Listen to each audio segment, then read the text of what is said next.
372 ఉద్యోగాలు పరీక్ష అనేదే లేకుండా, డిఎస్సి పరీక్ష అనేదే లేకుండా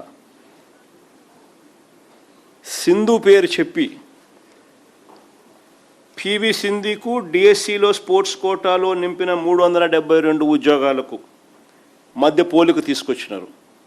ఇది కేవలం అబ్బా కొడుకులకు మాత్రమే ఇది సాధ్యం. నిజంగా వీళ్ళ మైండ్లో చిప్పులు ఉన్నాయా లేదా నాకైతే తెలియదు. ఎందుకంటే ఎన్ని చదువులు చెప్పే ఉద్యోగాలు, వీళ్ళంతా పిల్లలకు చదువులు చెప్పి ఈ 372 మంది పోయి పిల్లలకు చదువులు చెప్పాలి. మైండ్లో ఏదైనా చిప్పు ఎవడన్నా ఉన్నోడు ఎవడన్నా కానీ నిజంగా ఇట్లాంటి నిర్ణయాలు ఎవడన్నా తీసుకోగలుగుతాడో లేదో నాకైతే తెలియదు. ఏ రకంగా వీళ్ళు చదువులు చెప్తారు? డిఎస్సి అనేది ఎందుకు? చదువులు చెప్పడానికి నువ్వు కెపాసిటీ నీకుంది అని చెప్పి నిర్ధారించే పరీక్ష డిఎస్సి. అది పాస్ అయిన తర్వాత నువ్వు స్పోర్ట్స్ కోటా అన్నా ఇవ్వు, ఇంకోటన్నా ఇవ్వు, అది వేరే విషయం. అది పరీక్ష లేకుండా డిఎస్సిని రాయాల్సిన అవసరమే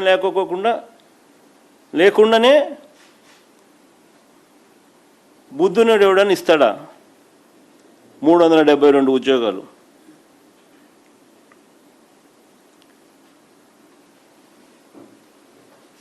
నేను అడుగుతా ఉన్నా, అసలు పివి సింధుకు ఈ 372 మంది ఉద్యోగాలకు స్పోర్ట్స్ కోటాలు ఇచ్చిన దానికి ఎలా పోలిక తేగలుగుతారని అడుగుతా ఉన్నా. పివి సింధు అనేది ఒక ఎక్సెప్షనల్ కేసు. పివి సింధు అనేది ఒక exceptional case. 2016 Rio Olympics silver medal సాధించింది. 2020లో టోక్యో ఒలింపిక్స్లో బ్రాంజ్ మెడల్ సంపాదించారు. బ్యాడ్మింటన్ వరల్డ్ ఫెడరేషన్ ఛాంపియన్షిప్ సంపాదించింది.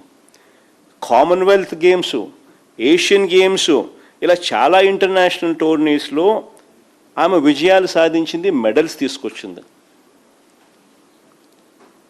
ఇలాంటి సింధు లాంటి వాళ్లకు ఒక ప్రత్యేక పాలసీ ఉంది, వేరే policy.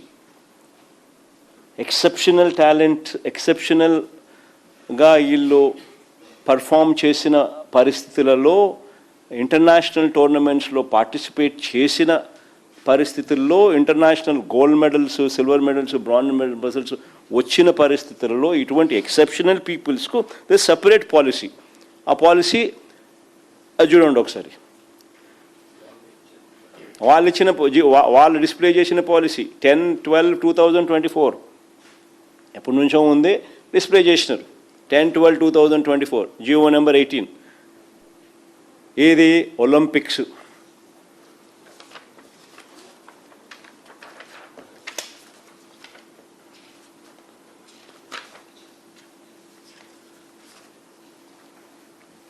Olympics, para Olympics, Asian games, Asian para games,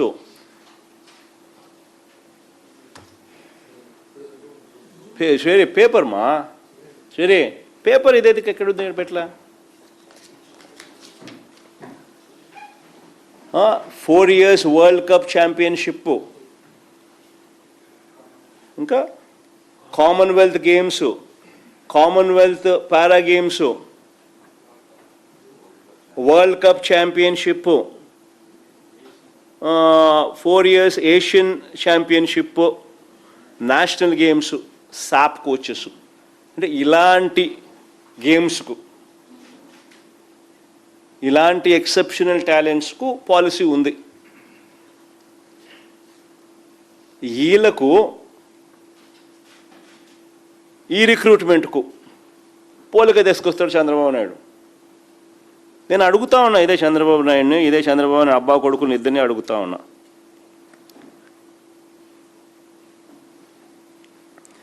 sports కోటాలో నియమించిన దాదాపు 372 మందిలో పివి సింధుల ఎంతమందికి ఒలింపిక్స్, వరల్డ్, ఏషియను, కామన్వెల్త్ స్థాయి gold medals, silver medals, bronze మెడల్లు ఇలాంటి అచీవ్మెంట్స్ వచ్చినాయని అడుగుతా ఉన్నా.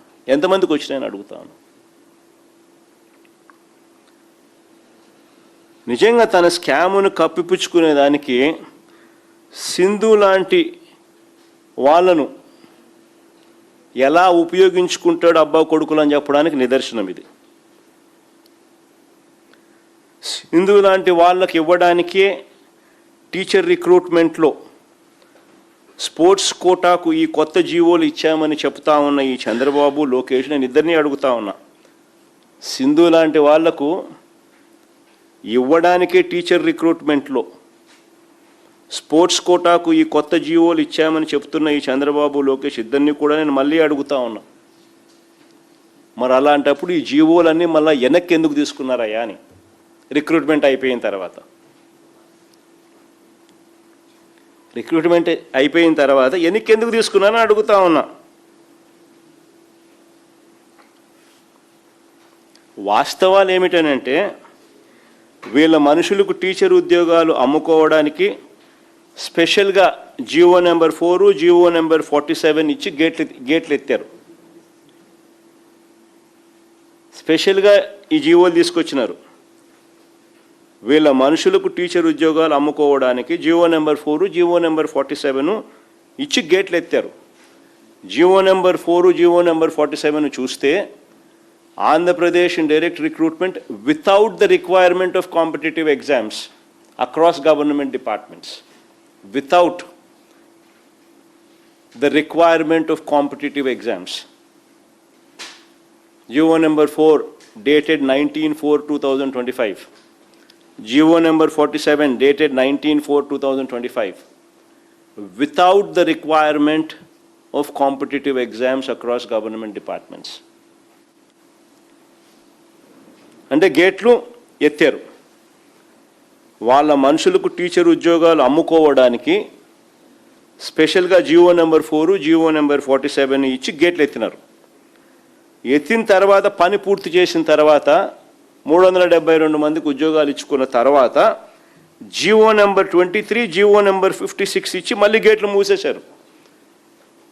జీవో నెంబర్ 23, జీవో నెంబర్ 56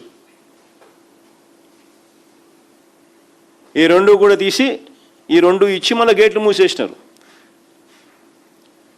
ఈ రెండిట్లో ఏమని రాసినారు చూడు, amendments. GO number 23 and GO number 56 దీంట్లో amendments. Sports persons who qualify in the prescribed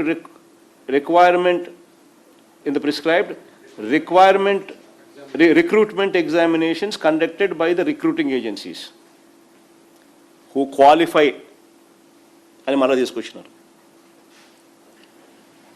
ఇంతకుముందు ఎగ్జామ్స్తో సంబంధం లేదన్నారు, ఇప్పుడు మళ్ళీ క్వాలిఫై అయితేనే అని మళ్ళీ తీసుకొచ్చి మార్పులు చేసినారు. Amendment without the requirement of competitive ఎగ్జామినేషన్స్ను నెసెసరీ అమెండ్మెంట్ తీసుకొని వచ్చి దాంట్లో ఏమని రాసినారు, prescribed recruitment, qualify in the prescribed recruitment examination conducted by the recruiting agencies and national amendment.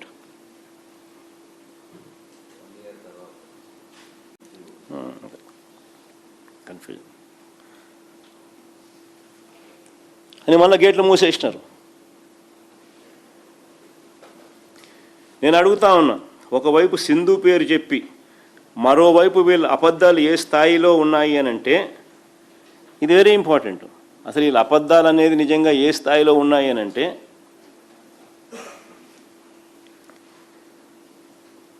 ఆర్చరీలో national championship సాధించిన ఎస్టీ క్యాండిడేట్, ఆర్చరీలో నేషనల్ ఛాంపియన్షిప్ సాధించిన ఎస్టీ క్యాండిడేట్ దుర్గయ్య, ఈయన call letter ఇచ్చినారు, పంపిన తర్వాత కూడా ఈయన పోస్ట్ ఇవ్వాల. Gold medallist.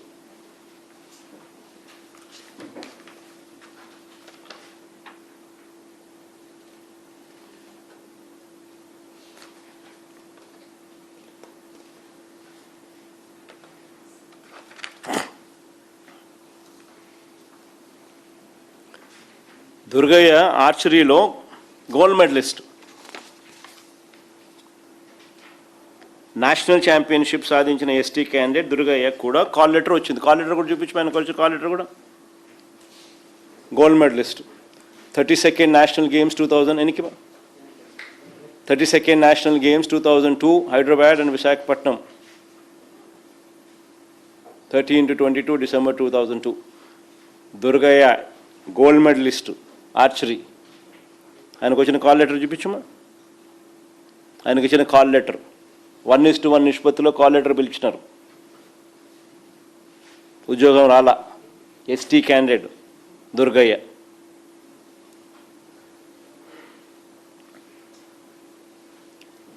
ఆశ్చర్యం ఏమిటో తెలుసా, ఇది నిజంగా అందరూ కూడా చాలా సీరియస్గా తీసుకోవాల్సిన అంశం ఏంటంటే, ఆశ్చర్యం ఏమిటో తెలుసా, ఆముదాల వలస ఎమ్మెల్యే కూన రవికుమార్ అధ్యక్షుడిగా ఉన్న సాఫ్ట్ బాల్ అసోసియేషన్ నుంచి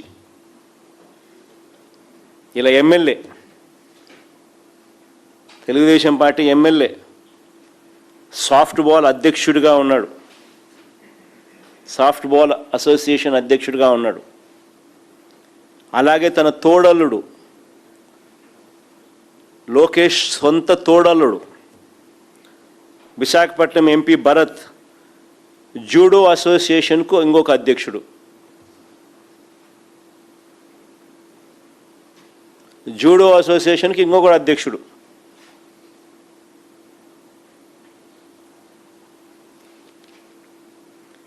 వీళ్ళు ఇచ్చే పార్టిసిపేషన్ సర్టిఫికెట్స్ ఆధారంగా, వీళ్ళు ఇచ్చే పార్టిసిపేషన్ సర్టిఫికెట్స్ ఆధారంగా, ఫర్గెట్ అబౌట్ మెడల్స్ గురించి మాట్లాడడంలా, కేవలం పార్టిసిపేషన్ సర్టిఫికెట్స్ ఆధారంగా, అది కూడా వీళ్ళు ఇస్తారు, వీళ్ళే ధృవీకరిస్తారు, వీళ్ళే ఇష్యూ చేస్తారు. ఆ సర్టిఫికెట్ల ఆధారంగా చరిత్రలో ఎప్పుడూ జరగని విధంగా పరీక్షే రాయకుండా, చరిత్రలో ఎప్పుడు జరగని విధంగా పరీక్షే రాయకుండానే, ఇంతకుముందు స్పోర్ట్స్ కోటాస్ ఉండేటివి, కానీ ఖచ్చితంగా డిఎస్సి పాస్ కావాలి. డిఎస్సి క్వాలిఫై అయిన తర్వాతనే స్పోర్ట్స్ కోటా కానీ ఇంకోటి కానీ గతంలో అంతా ఫస్ట్ టైం చరిత్రలో ఎప్పుడూ జరగని విధంగా లోకే